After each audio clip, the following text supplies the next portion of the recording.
kabulastugan. Hindi malilimutan ang asaran na merong pikunan, lalo na rin ang unang niligawan, unang kabiguan.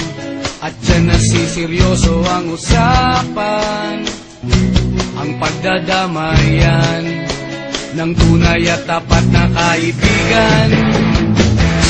Itong mga buwan,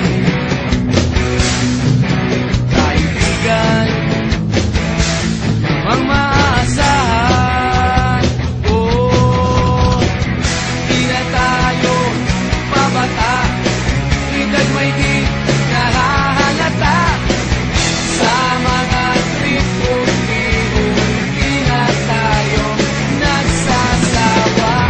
Pero kahit ganon, barkadang matatag hanggang sa ngayon. Minsan man magkita, tiyak may kwela, yan ang aking mga tropa.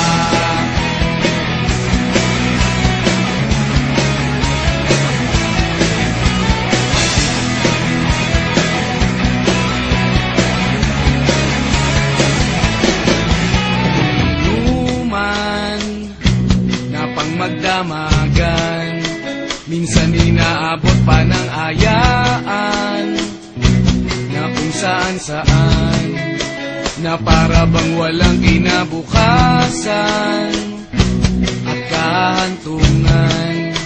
At dyan nasiseryoso ang usapan, ang pagpapayuhan ng tunay at tapat na kaibigan. Kung mga baliw, kaibigan, namang nakakaaliw.